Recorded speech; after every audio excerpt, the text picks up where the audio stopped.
Olá, sejam bem-vindos ao nosso canal. Hoje vamos abordar um tema essencial na ortopedia, os princípios da osteossíntese.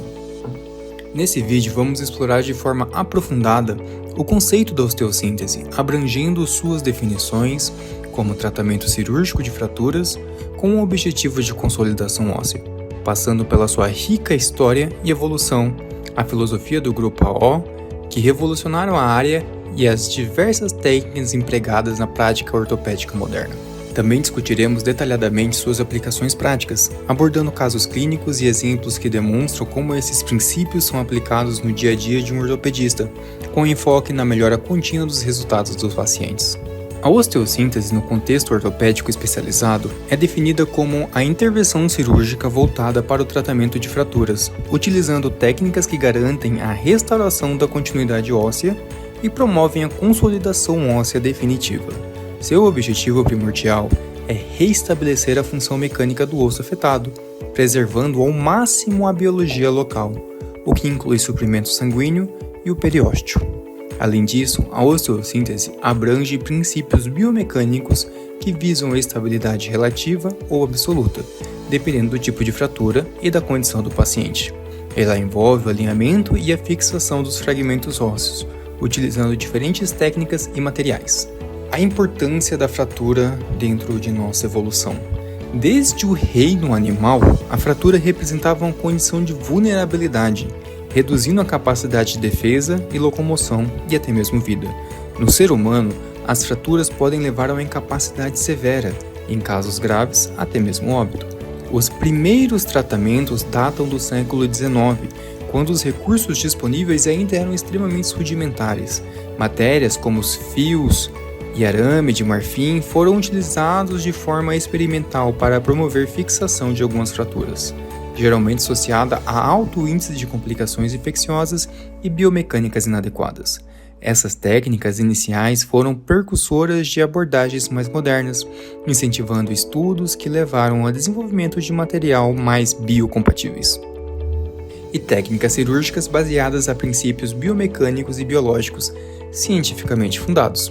Foi apenas com o avanço em microbiologia, radiologia e descobertas como a penicilina que o tratamento tornaram-se mais seguros e eficazes. Em 1958, um grupo de cirurgiões liderados por Maurice Müller criou o grupo AO com o objetivo de padronizar e aperfeiçoar as técnicas de osteossíntese. AO significa um nome em alemão muito complexo que eu vou deixar escrito, que pode ser traduzido como Comunidade de Trabalho para Questões de Osteossíntese.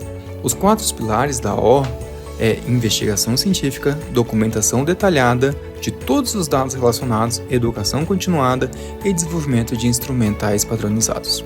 Princípios da osteossíntese, começando pelo método tutor. O princípio do tutor baseia-se na utilização de um implante que proporciona alinhamento e imobilização relativa dos fragmentos ósseos, criando um ambiente biomecanicamente favorável para a formação de um calo ósseo. Esse princípio utiliza hastes intramedulares ou fixadores externos como um suporte, permitindo assim movimentos controlados no foco de fratura. Ele promove estabilidade relativa, fundamental para estimular a consolidação através da osteogênese endocondral, que é característica pela formação de calo intermediário.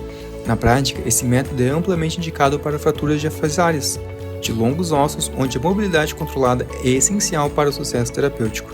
O princípio da compressão interfragmentária consiste basicamente em aplicar forças mecânicas controladas entre os fragmentos ósseos no foco da fratura, criando um ambiente estável que favorece a cicatrização óssea primária. Essa técnica elimina micromovimentos, essencial para evitar formações inadequadas de pseudoartroses. A compressão pode ser alcançada utilizando dispositivos como parafusos de compressão, que convertem o torque em força axial, ou placas especiais projetadas para gerar estabilidade absoluta.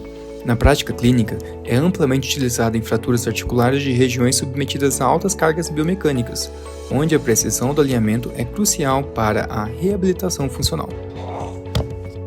Da consolidação óssea versus o princípio da osteossíntese. A formação de um calo ósseo ocorre como resultado da resposta biológica natural do organismo à fratura, sendo dependente de 3 fatores fundamentais: o contato íntimo entre os fragmentos ósseos, o suprimento vascular adequado e a estabilidade mecânica relativa. Esse processo biológico envolve a proliferação de células osteogênicas e de disposição extracelular que o tempo se mineraliza, culminando na formação do tecido ósseo. Tem esse vídeo aqui no canal. É importante ressaltar que a qualidade do calo formado pode variar de acordo com o grau da vascularização, a extensão da fratura e o tipo de estabilização aplicada. Esse tipo de cicatrização, denominado osteogênese endocondral, é um fenômeno crítico em fraturas tratadas com estabilidade relativa, como no uso de hastes intramedulares e fixadores externos. Porém, em caso onde se aplica compressão interfragmentária, não há formação de calo, pois a estabilidade é absoluta. Das principais técnicas de osteossíntese, voltando ao método tutor, lembrando que o método tutor utiliza um implante biomecanicamente projetado para atuar como uma ponte estrutural entre fragmentos ósseos, que ela vai promover estabilidade relativa ou permitir micromovimentos controlados no foco da fratura.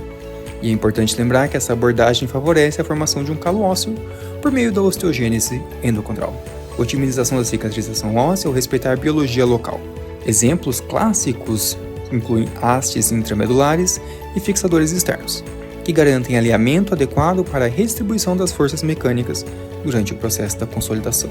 De exemplo prático, novamente, a haste intramedular, que é comumente utilizada nesse contexto, especialmente em fraturas diafisárias de ossos longos, como o fêmur e tíbia. Além da haste intramedular, outras opções incluem fixadores externos para a estabilização de fraturas expostas, como placas de neutralização para fraturas metafisárias e parafusos interfragmentares para garantir a compressão absoluta em fraturas articulares.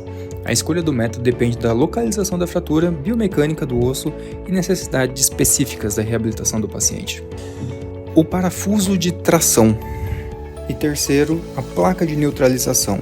É interessante lembrar que a placa de neutralização atua na redistribuição das forças aplicadas ao osso, eliminando tensões indesejadas, como as forças de cisalhamento, que poderiam comprometer a consolidação óssea.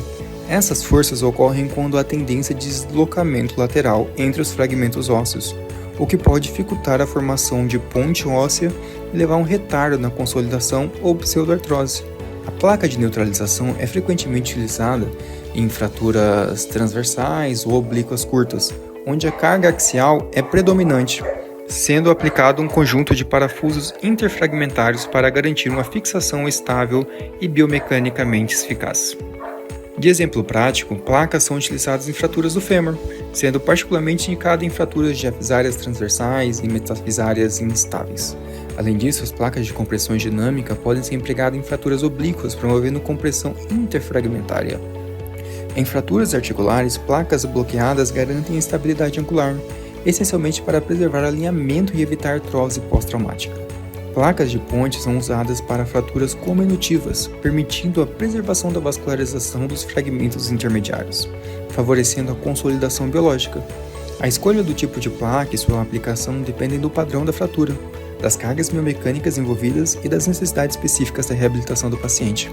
Definir com precisão o princípio da osteossíntese a ser adotado, considerando fatores como a localização da fratura, o tipo de envolvimento e biomecânica do paciente, é importante para o planejamento cirúrgico. Avaliar minuciosamente as técnicas de redução, optando entre aberta ou fechada, dependendo da necessidade de visualização direta e manipulação do foco de sutura. Selecionar os implantes adequados com base na estabilidade desejada, podendo incluir placas bloqueadas para estabilidade angular, hastes intramedulares para cargas axiais e parafusos para compressão para garantir a coaptação perfeita. O planejamento deve ainda levar em consideração a preservação da vascularização óssea, minimizando o dano do tecido periósteo e otimizando o retorno funcional do paciente.